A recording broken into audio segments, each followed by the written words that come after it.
Bismillahirrahmanirrahim. Welcome to Aisha Forces Academy. Like my videos, subscribe my channel and press the bell icon for more updates.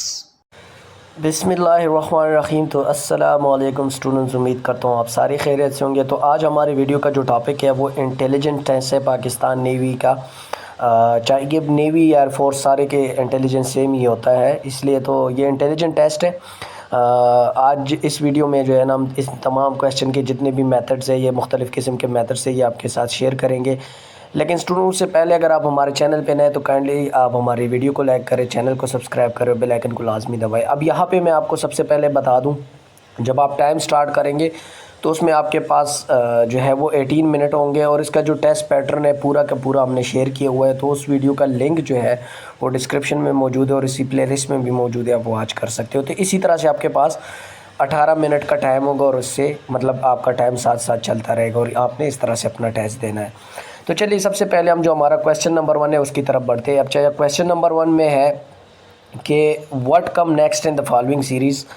सबसे पहले आप इस question को देख ले, फिर आपके पास ये 4 ऑप्शंस होंगे। अच्छा, इनमें से ये सीरीज़ जो है इसको आप नोट कर लें।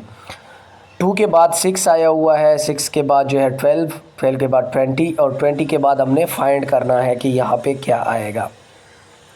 अच्छा स्टूडेंट, इस तरह से क्वेश्चन जो है आपने जल्दी जल्दी सॉल्व करने, क्योंकि ये बिल्कुल सिंपल होते हैं और सिंपल क्वेश्चन पे आपने ज़्यादा टाइम ज़ाया नहीं करना, क्योंकि 18 मिनट में आपने 40 क्वेश्चन करने होते हैं, जो कि तकरीबन 20 सेकंड्स का एक क्वेश्चन आ जाते हैं। तो सिंपल वाले जब आप कर लोगे 5-5 सेकंड में, 3-3 सेकंड में जल्दी जल्दी, तो आपके पास काफ़ी सारा टाइम बच जाएगा। जब आपके पास काफ़ी सारा टाइम बच जाएगा, जो आपके नेक्स्ट क्वेश्चन आएंगे मुश्किल वाले जो आपने पीछे छोड़ दिए होंगे, उस पर दोबारा आके आप उसको सॉल्व कर ले और आसानी से इंशाल्लाह वो हो जाएगा, आपको ज़्यादा बोर भी नहीं करेगा। अच्छा, 2 के बाद 6 आया हुआ है तो मतलब +4 हुआ है। उसके बाद 12 आया हुआ मतलब +6 हुआ है। 12 के बाद 20 +8 हुआ है। इसका ये मतलब है कि दो इनसे मतलब 2 डिजिट्स जो है वो प्लस हो रहे हैं साथ साथ में। पहले 4 प्लस हुआ था, फिर 6 प्लस हुआ था, फिर 8 प्लस हुआ था। तो अभी 8 के बाद अगर हम 10 प्लस करते हैं तो हमारे पास आ जाएगा 10। 20 + 10 कर ले तो हमारे पास ऑप्शन में ये देख ले, बी नंबर ऑप्शन पे ये मौजूद है, ये 30 आ जाएगा। इस पे आपने टिक लगा देना है। तो ये आपका करेक्ट आंसर है। नेक्स्ट जो हमारा क्वेश्चन नंबर 2 है उसकी तरफ बढ़ेंगे। इसमें क्वेश्चन नंबर 2 में आप देख लें, find the odd one out. इसमें जो है मुख्तलिफ कौन सा है वो आपने फाइंड करना है। सबसे पहले मैं आपको बता दूं, इसमें ये भी आ सकता है कि which one is different, find the odd one out, which one is not related with the list. इस तरह से क्वेश्चंस आते रहते हैं इस टाइप के। इनमें से आपको क्या करना होगा, जो 3 होते हैं वो एक कैटेगरी के होते हैं, मतलब बिल्कुल सेम उसकी जो खासियत होती है या उसकी कैटेगरी सेम होगी या इस तरह से कुछ, मतलब कुछ ना कुछ उसमें जो है मुशाबियत रखता हो, और एक चीज़ उसमें डिफरेंट होती है, वो आपने फाइंड करनी होती है। मैं इसलिए एक्सप्लेनेशन के साथ आपको बता रहा हूँ कि आप लोगों को साथ साथ में इस पर जो है वो माइंड भी काम करना स्टार्ट कर दे और आपके लिए आसानी हो। अच्छा, इसको देख ले कि पेन है, उसके बाद इरेज़र है, चाक है, पेंसिल है। अब इसमें डिफरेंट कौन सा है?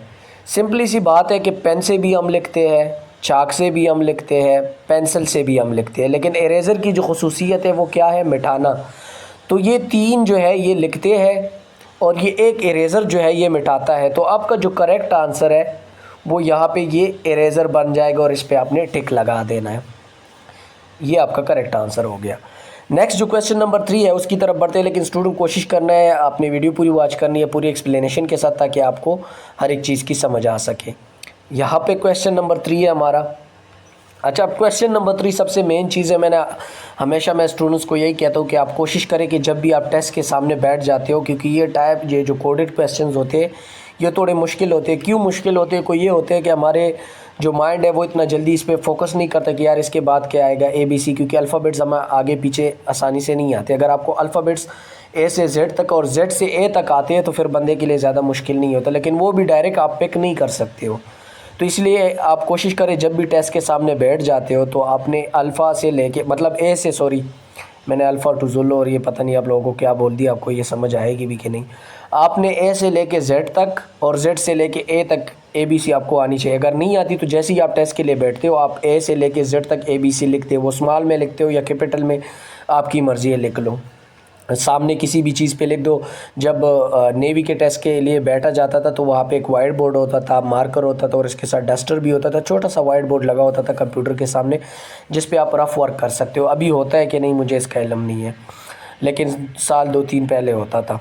अच्छा, वहाँ पे आपने ABC लिख देनी। जब आप लिख दो तो उसमें अभी यहाँ पे आप क्या करना है, यहाँ पे ये देख ले, ये ट्री लिखा हुआ है ना, ट्री, सॉरी, ये जो ट्री लिखा हुआ है इसको कोडेड किया हुआ है UQFD के साथ।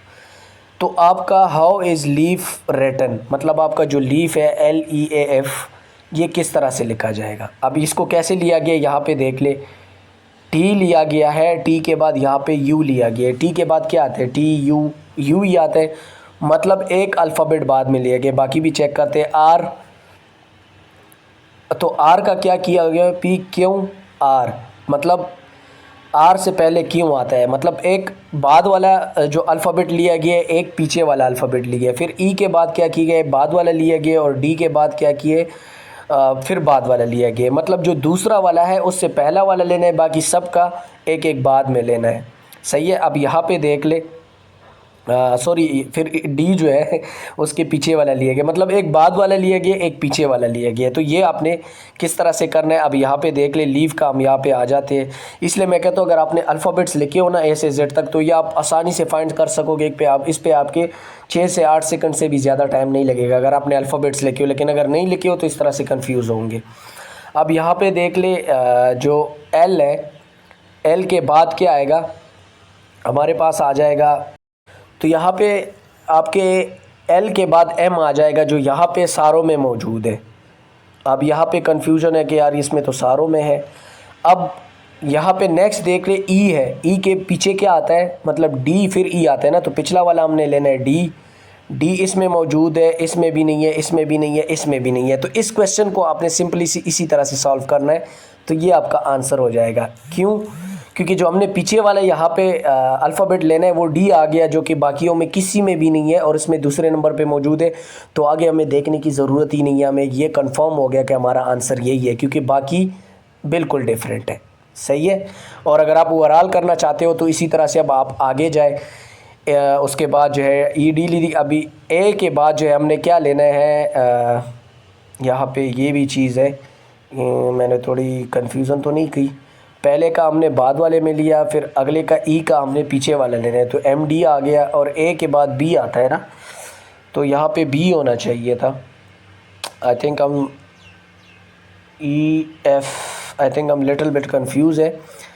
यहाँ पे अगर पूरा देख लो कि ये आता है या ये आता है। अब कन्फ्यूजन ये होती है कि यहाँ पे L के बाद तो सही है M आ गया, M उन दोनों में मौजूद है।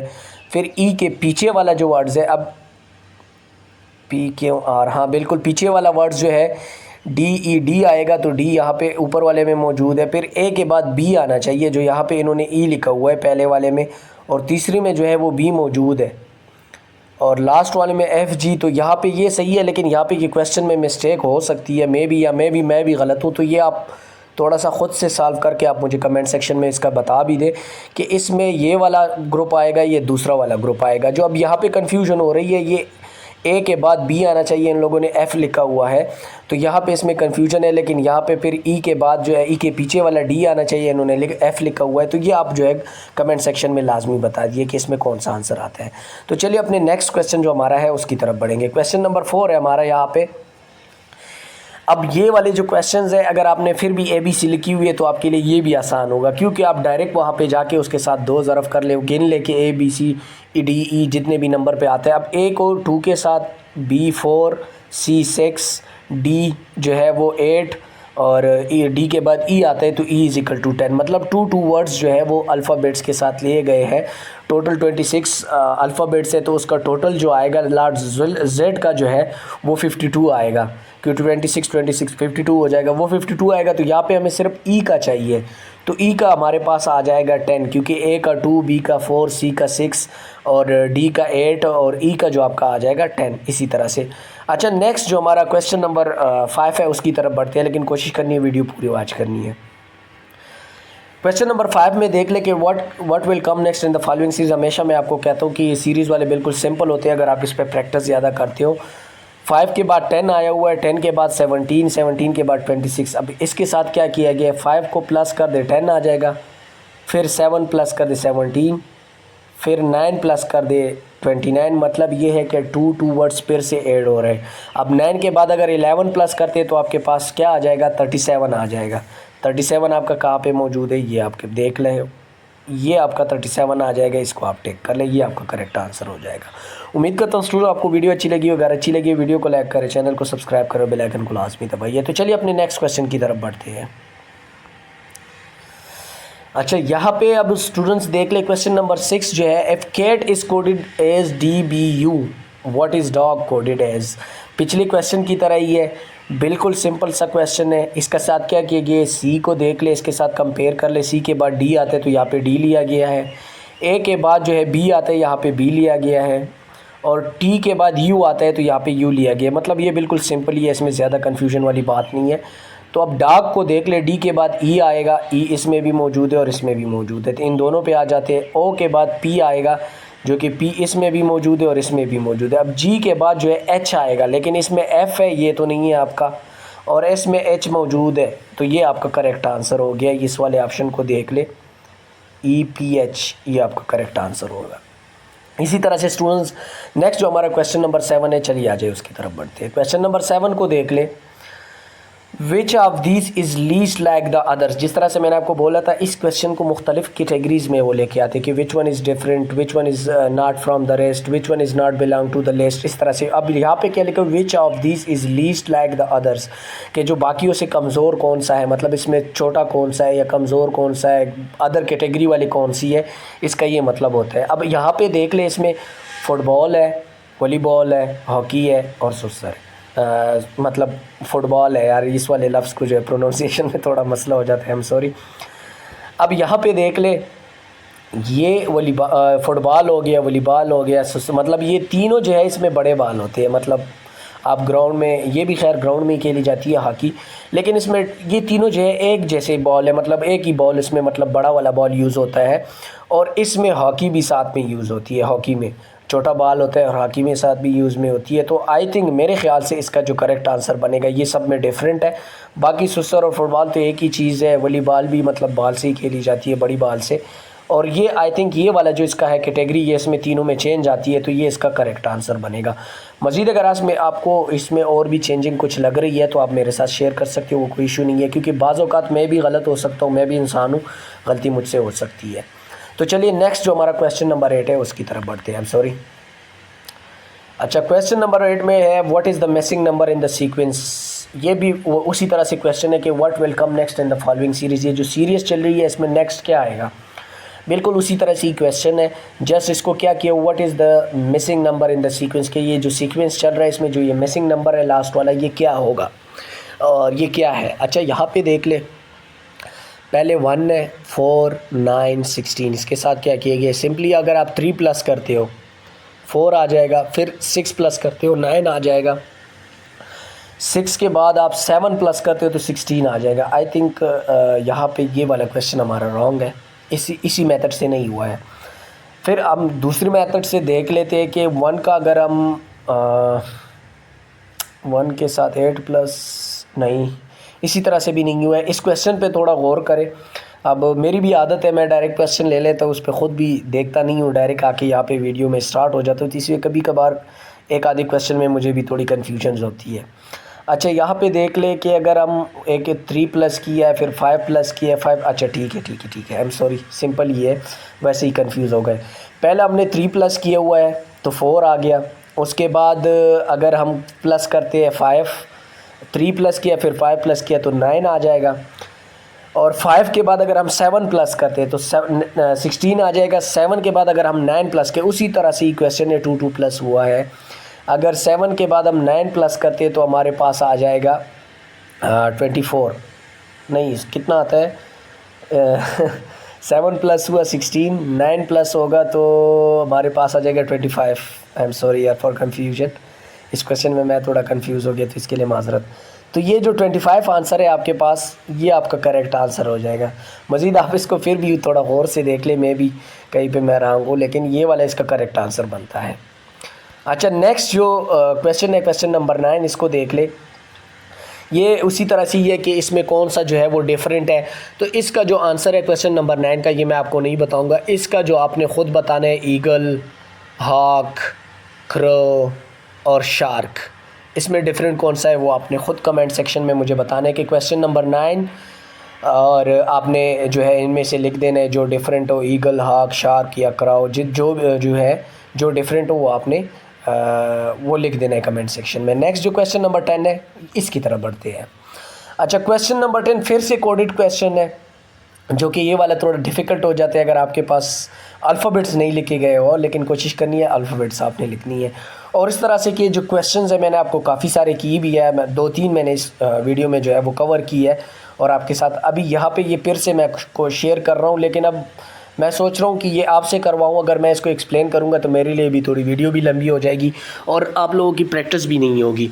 तो इसका भी आप लोगों ने क्या करना है कि इसका ये बिल्कुल सिंपल ही है। मेथड मैंने आपको बताई हुआ है, पिछले 2 क्वेश्चन जो इसी तरह से मैंने शेयर किए उसको देख ले, फिर यहाँ पे आ जाए, आगे पीछे आप ख़ुद सोच ले कि इसके साथ क्या किए गए, और वो आपने मुझे कमेंट सेक्शन में लिखना है कि क्वेश्चन नंबर 10 और आंसर, फिर ये जो ग्रुप बनता है ये आपने मुझे बता देना है।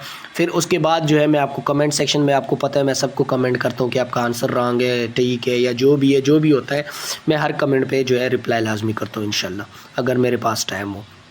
नेक्स्ट क्वेश्चन नंबर 11 की तरफ बढ़ते हैं, और ये आंसर आप लोगों ने मुझे लाजमी शेयर करना है। अगर आप लोगों ने शेयर नहीं किया तो इंशाल्लाह मैं फिर कोशिश करूँगा कि आप लोगों के साथ ये शॉर्ट वीडियो में एक्सप्लेन करके आपके साथ शेयर करूँ, लेकिन आपने कोशिश पहले यही करनी है कि इसकी जो है एक्सप्लेनेशन, क्वेश्चन आंसर आपने कमेंट सेक्शन में लाजमी बताना है। अच्छा, क्वेश्चन नंबर 11 है कि F3 = 6, 4 = 8 एंड 5 = 10, देन 6 = 2। सिंपल सा क्वेश्चन है, कोई कन्फ्यूजन वाली नहीं है। 3 को डबल कर ले 6 आ जाएगा, 4 को डबल कर ले 8 आ जाएगा, 5 को डबल कर ले 10 आ जाएगा। सिंपली सी जब हमने 6 फाइंड करना है, इसको डबल कर ले तो आपका आंसर आ जाएगा 12। ये आपका कमेंट जो है करेक्ट आंसर है। नेक्स्ट जो क्वेश्चन नंबर 11 है उसकी तरफ बढ़ते हैं, और आपने टाइम की तरफ नहीं देखना। जब भी आप टेस्ट के लिए बैठ रहे हो, ये देखो यहाँ पे जो टाइम आ रहा है इसको आपने नहीं देखना। जब आपकी नज़र इस पे होगी ना तो आपके जहन में ये चीज़ें नहीं आएगी। ये जितना सिंपल क्वेश्चन है ये आपके लिए और भी मुश्किल हो जाएगा। टाइम को बिल्कुल आपने गौर ही नहीं करना है, आपने अपना फोकस रखना है क्वेश्चंस पे। यहाँ पे क्वेश्चन नंबर 12 है, which one does not belong to triangle. यहाँ मतलब कौन सा इसमें जो है वो मुख्तलिफ है, इसके साथ बिलोंग नहीं करता। सिंपल वही बात है। यहाँ पे देख ले, ट्रायंगल, रेक्टेंगल, स्क्वायर, सर्कल। अब ट्रायंगल, रेक्टेंगल, स्क्वायर और सर्कल में डिफरेंट कौन सा है ये मैं आपको बता देता हूँ। बाकी इसकी तरह काफ़ी क्वेश्चन मैं आपको एक्सप्लेन कर चुका हूँ, लेकिन ये भी आप लोगों को कमेंट सेक्शन में बताना चाहिए था। लेकिन चलिए, वो 2-3 मैंने आप लोगों को ऑलरेडी दी है, वो आप कोशिश करें एक्सप्लेन करें 1-2 जो दी है, और यहाँ पे मैं आपको बता देता हूँ। ट्रायंगल में जो है कॉर्नर्स होते हैं 3, रेक्टेंगल्स में 4 होते हैं, स्क्वायर में जो है रेक्टेंगल में भी कॉर्नर्स होते हैं, थोड़े से वो लंबा वाला जो होता है, और स्क्वायर में भी जो आपके कॉर्नर्स होते हैं। मतलब इन तीनों में कॉर्नर्स होते हैं, इसमें भी और इसमें भी। लेकिन सर्कल जो आपका होता है वो बिल्कुल गोल होता है, उसमें कोई कॉर्नर नहीं होता। तो मेरे लिहाज से आपका जो करेक्ट आंसर है इस सवाल का वो है सर्कल। और आप ख़ुद भी सोच लें इस पर, अगर आपको कोई कन्फ्यूजन लगती है तो आप एक्सप्लेन कर सकते हो। नेक्स्ट जो हमारा क्वेश्चन नंबर 13 है उसको देख ले कि सीरीज़ ही चल रही है, सिंपल सीरीज़ है। What will come next in the following series. अब यहाँ पे देख ले 8, 16, 24 एंड 32। 8 को मल्टीप्लाई करें 2 के साथ 16 आ जाएगा। फिर 8 × 3 24, 8 × 4 32, 8 × 5 कर दोगे, मतलब 8 का जो टेबल है वो चल रहा है। 8 × 5 करोगे तो आपके पास 40 आंसर आ जाएगा। ये आपका करेक्ट आंसर है। नेक्स्ट जो हमारा क्वेश्चन नंबर 14 है उसकी तरफ बढ़ेंगे। लेकिन स्टूडेंट यहाँ पे क्वेश्चन नंबर 14 पे आने के से पहले अगर आपको वीडियो अच्छी लगी है, वीडियो को लाजमी लाइक करें, चैनल को सब्सक्राइब करो, बेल आइकन को लाजमी दबाएं। तो चलिए यहाँ पे जो नेक्स्ट क्वेश्चन है हमारा, फाइंड द मिसिंग नंबर। ये उसी तरह से सीरीज़ वाला क्वेश्चन है। ये देख ले, क्वेश्चन चेंज कर रहे हैं वो बार बार, जो क्वेश्चन का साख्त है वो चेंज कर रहे हैं, मतलब बाकी सारा उसी का वही है। तो इसलिए इन चीज़ में आप लोगों ने कन्फ्यूज़ नहीं होना। यहाँ पर आप देख ले, फाइंड द मिसिंग नंबर 2, 5, 10, 17। 2 के साथ 3 प्लस कर ले, देन 5 प्लस कर ले, फिर उसी तरह से क्वेश्चन आ रहा है जो 2 3 ऑलरेडी गुजर चुके हैं, 2 2 प्लस हो रहा है, फिर पहले 3 प्लस है, फिर 5 प्लस है, मतलब उस 3 के साथ 2 और प्लस हुआ है, तो 5 प्लस है, 5 के साथ जो है 7 प्लस, 10 के साथ 7 प्लस है, और 7 के साथ 17 के साथ फिर जो 9 प्लस होगा, तो आपका जो आंसर बनेगा वो 26 बनेगा। मतलब उसी तरह से जो एक फ़िगर प्लस हो रही है उसके साथ मज़ीद 2 प्लस हो रहा है, तो ये आपका आंसर बनेगा 26। बिल्कुल सिंपल सा क्वेश्चन है। अच्छा, नेक्स्ट जो हमारा क्वेश्चन है, क्वेश्चन नंबर 15, उसकी तरफ बढ़ते हैं। अब क्वेश्चन नंबर 15 में जो है देख ले, which word does not belong to with the others. उसी तरह से क्वेश्चन है जो पिछले गुजर चुके हैं। ये वाले क्वेश्चन बहुत ज़्यादा आते हैं, कोशिश करनी है, प्रैक्टिस करनी है, आप लोगों ने मीनिंग सीखनी है, क्योंकि कुछ इसमें वर्ड्स ऐसे आ जाते हैं कि बंदों को मीनिंग्स नहीं आती, तो फिर स्टूडेंट कंफ्यूज हो जाता है कि यार ये तो मुश्किल है। कोशिश करनी है आपने अपनी वोकैबुलरी स्ट्रांग रखनी है, चीज़ों के नाम आपको आने चाहिए थे ज़्यादातर, ताकि ये वाले क्वेश्चन आपके लिए सिंपल हो। इस क्वेश्चन को देख ले, सन, स्टार, प्लैनेट, मून।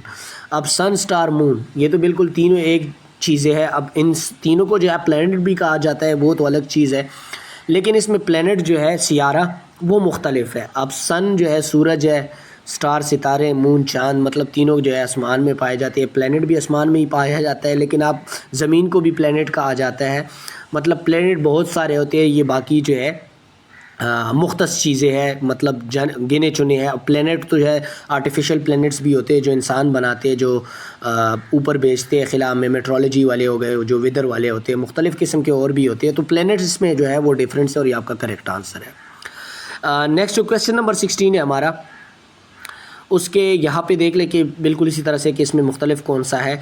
तो रेड, ग्रीन, येलो, ये तीन जो है कलर्स है, ये तीन, लेकिन जो आपका सर्कल है वो कलर नहीं है, वो एक शेप है। तो इसका जो करेक्ट आंसर है वो सर्कल है, जो इसमें डिफरेंट है। नेक्स्ट जो हमारा क्वेश्चन नंबर 17 है वो वहाँ पे आ जाते हैं।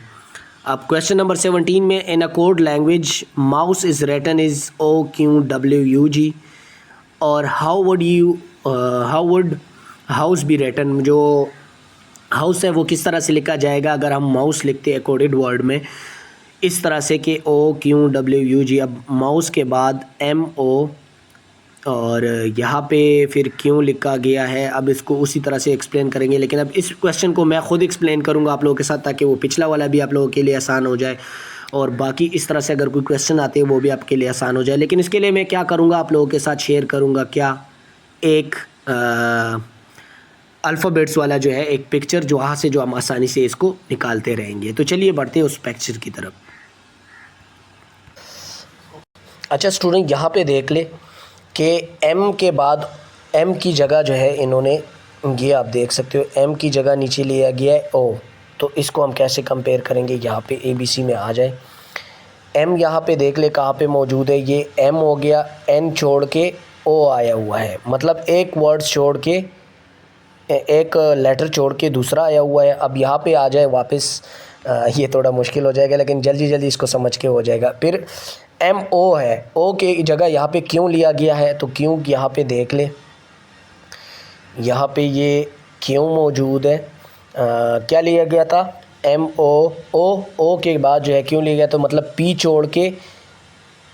छोड़ के क्यों लिया गया था। अब माउस में जो है MOU आया है, तो U की जगह वहाँ पे क्या लिया गया, वहाँ पे वो देखते हैं, और फिर यहाँ पे आके आपके साथ एक्सप्लेन करते हैं। मतलब एक दो वर्ड्स यहाँ पे U के बाद U की जगह जो है W लिया गया है, तो यहाँ पे देख ले W में ये W यहाँ पे मौजूद है, और U की जगह लिया गया है, तो यहाँ पे U देख ले, U ये मौजूद है, मतलब V छोड़ के W लिया गया, मतलब एक लेटर छोड़ के अगला लिया गया है।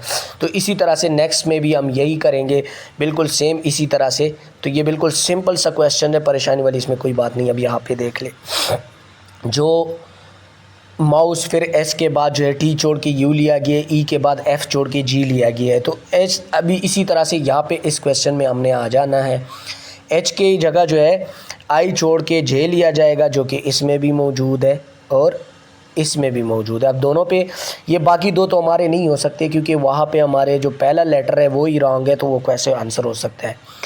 अब हाउस O है, तो O की जगह जो है P छोड़ के क्यों आ जाएगा, जो कि इसमें भी मौजूद है और इसमें भी मौजूद है, दोनों में मौजूद है, इसमें भी और इसमें भी।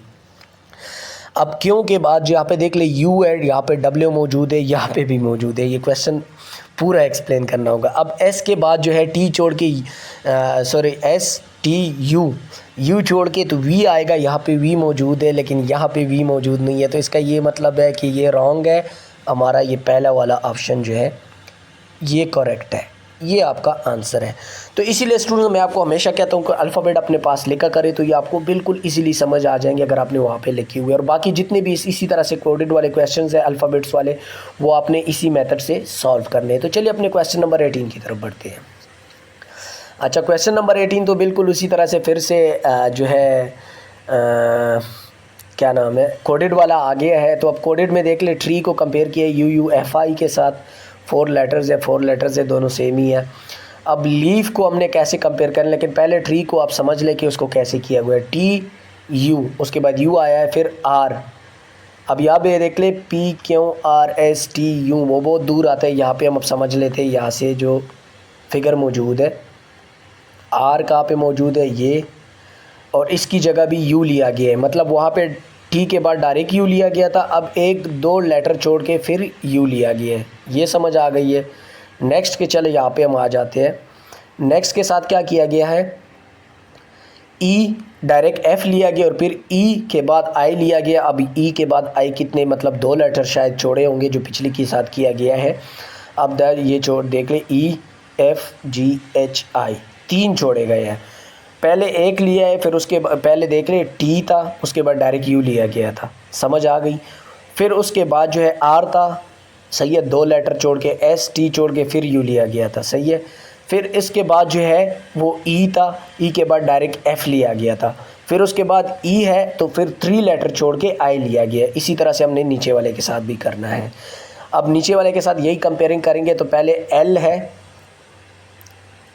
L के बाद M आ जाएगा जो कि इसमें भी मौजूद है, इसमें भी मौजूद है, इसमें भी मौजूद है, सही है। अब इन तीनों के साथ चलते रहेंगे। E के बाद 2 लेटर छोड़ेंगे, F और G।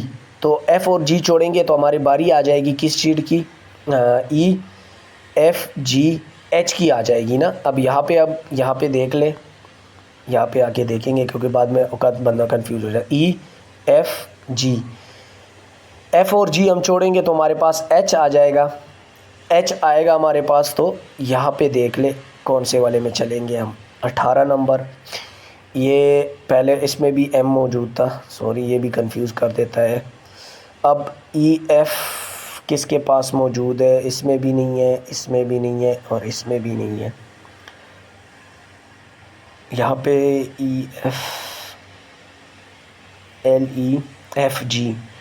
FG छोड़ के तो H की बारी आ जानी चाहिए जो कि इसमें एक में भी मौजूद नहीं है। हालांकि वहाँ पे R के बाद U लिया गया जो कि ST छोड़ के फिर U लिया गया ना, ऐसा ही है। 2 छोड़े थे वहाँ पे, तो यहाँ पे क्यों नहीं है यार। यहाँ पे ये दूसरा क्वेश्चन है जो इस तरह से कन्फ्यूजेबल आ रहा है, और या मैं कंफ्यूज हूँ, आप लोग थोड़ा बता दें कमेंट सेक्शन में, लाजमी बताना इसका, लेकिन देखना भी इसको। अच्छा चलिए, इन 2 क्वेश्चनों को मैं इंशाल्लाह आराम से एक्सप्लेन कर दूंगा कि इसमें शायद यहाँ पे मैं किसी जगह पे गलती कर रहा हूँ या हो सकता है इस क्वेश्चन में गलती हो। तो आप लोग इसको थोड़ा ख़ुद भी गौर से देख के जो है ना इसकी एक्सप्लेनेशन कर दे कमेंट सेक्शन में लाजमी। तो चलिए जो हमारा क्वेश्चन नंबर 19 है उसकी तरफ बढ़ते हैं। अच्छा, क्वेश्चन नंबर 19 है, what come next in the following series. ये जो वही सीरीज़ है जो इसमें नेक्स्ट क्या आएगा। ये 11 का टेबल चल रहा है, डायरेक्ट पता चल गया। तो इसको देख ले, 11 22, 11 3 33, 11 4 44, 11 5 55, जो आपके आंसर ये बनेगा। नेक्स्ट जो हमारा क्वेश्चन नंबर 20 है, which is least like the others, मतलब इसमें मुख्तलिफ कौन सा है। तो आप देख ले, टोमेटो, ऑनियन, कैरेट और मैंगो। अब ये तीन जो है 3 चीज़ें जो है ये सारे सेम है, सब्ज़ी में आ जाती है, वेजिटेबल्स में आ जाती है, ये फ्रूट में मैंगो है। तो मैंगो जो आपका है वो करेक्ट आंसर है इस क्वेश्चन का। तो स्टूडेंट ये थी हमारी आज की वीडियो, उम्मीद करता हूँ आपको अच्छी लगेगी। इसके जो बाकी 20 क्वेश्चन है इंशाल्लाह वो भी आपके साथ जल्दी शेयर कर लूँगा। मज़ीद भी आप लोगों को इंशाल्लाह नॉन वर्बल भी जल्दी शेयर करूँगा। आप लोग कोशिश करें कि हमारे चैनल पे टाइम टू टाइम विज़िट किया करें, आपको सारे एक्सप्लेनेशन के साथ इंशाल्लाह वीडियो मिल जाएगी। तो ये थी हमारी आज की वीडियो, उम्मीद करता हूँ आपको अच्छी लगी। अगर किसी भी क्वेश्चन हो आपका या कोई भी मसला आ रहा हो इसी वीडियो में या किसी और जगह पर, तो आप हमसे कमेंट सेक्शन में पूछ सकते हैं। तो इंशाल्लाह मिलेंगे अगली वीडियो में, लेकिन अभी आपने क्या करना है, हमारे वीडियो को लाइक करना है, चैनल को सब्सक्राइब करना है, बेल आइकन को लाजमी दबाना है और अपनी इस वीडियो को अपने दोस्तों के साथ लाजमी शेयर करना है। तो चलिए मिलते हैं अगली वीडियो में, दुआओं में याद रखिएगा। तब तक के लिए अल्लाह हाफिज़।